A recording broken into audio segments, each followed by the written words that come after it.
Alalayan mo ko. Opo, dito, Alalayan mo dito ko. po tayo, dito tayo. Yan, o, dadaan po sa hakbang, ha? Ayan, ayan, ayan, ayan. Dito po kayo sa may sakayan, ayan. Wait. What? Hello? Kanina pa kaya kami nandito? Why naman nauna pa siya? That's so unfair! Hoy! Tama! That's so unfair. Halika nga dito.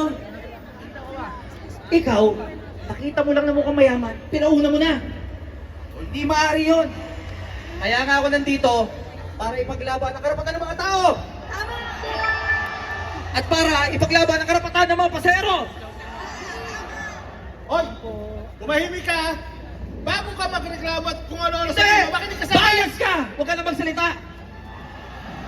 Mararamdaman mo ngayon ang paghihiganti ng mga nalamangan. Napaka-judgmental mo! Ikaw ang judgmental. Porket nakita mo lang mayaman, pinauna mo na. Oo nga, tama. Eh paano naman ako? Tulad rin nila, na pogi lang. I agree! Napogi ako? No! Na hindi dapat special treatment porket mukhang mayayaman! Tama! Hoy! For your information, hindi ko siya pinauna dahil mukha siyang mayaman. Then why? Pinauna ko siya dahil mukha siyang matanda.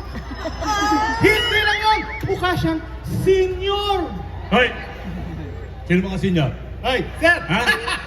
Sino mga senior? Sir! Pasensya na kayo. Senior! Senior high. Iyo!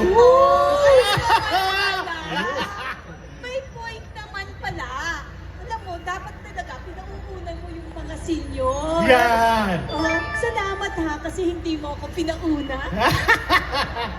Kasi talagang halata, hindi pa ako Maya! maganda. Ay! Hindi! Oo! Tama!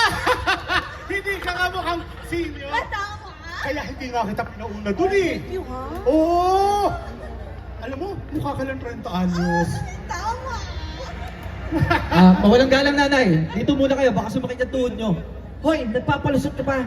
Kitang-kita ko nga, nakatingin ka sa kwintas. Talagang bias ka. Huwag kayong maniniwala dito. Hindi pares ang pagtingin nito sa mga tao. Hindi ko talaga mapigilan sa ganitong pagkakataon. Lumalabas ang aking pagiging gerero. Ay, este, ang aking pagiging hero. Kaya tapusin na natin to. Ayoko nang hinahamon ako ng ganyan. Mapapalaban ako yan. Oh, teka lang, Kuya Ramon. Ay, Miguel? Miguel? Julius po pangalan ko. Ay, Pero, imbis na magmukha po kayong hero, parang bumubuo yung kontrabida. Eh, imbis na pumayapa, kayo po nagsisimula ng gulo eh. Tama. Yun, imbis na nakikailam ka, diyan ka muna sa tabi. Duelo to ng konduktor at ako. Halika dito! Halika! Hatukin! Sean! Teka muna nga, tumigil na kayong dalawa. Alam niyo, nakakaabala na kayo ha. Kaya pwede ba tumigil na kayo? Ha? Ay, tama po siya. Walang kahit ano kung sino pong makikinabang. Kung itutuloy natin ang gulo na to. I agree! It's a waste of oras kaya. Why not? Let's make pila na lang and let's ayos the pila na. Tapos let's ride the bus na. Diba? I miss my Bebe Love so much na kasi. Sa tingin ko, may point naman si Bebe Loves. Ay, Steph, may point naman pala sila. Salamat ka! Konduktor! Salamat ka, iniligtas ka nila. O sige, ganito na lang. Humingi ako ng pasensya kung nagkaroon man ng kaunting problema. Ano? Sige, pumila na tayo at sasakay na tayo para magpatuloy na tayo sa ating paglalakbay! Ayan! Oh. Makakapunta na tayo sa pupuntahan natin! Yes!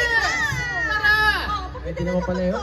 Oh, Dito. Tara. O kaya tandaan nating lahat, kapag nagsimula ang gulo, marami ang taong mapeperwisyo. Kaya imbis na unahin natin ang bangayan, dapat unahin pag-usapan ang para sa kapayapaan. Ikaw, ako, tayong lahat, tayo ang makikinabang. Kaya tara na! Mga kapatid, mag-selfie naman po at mga kababayan!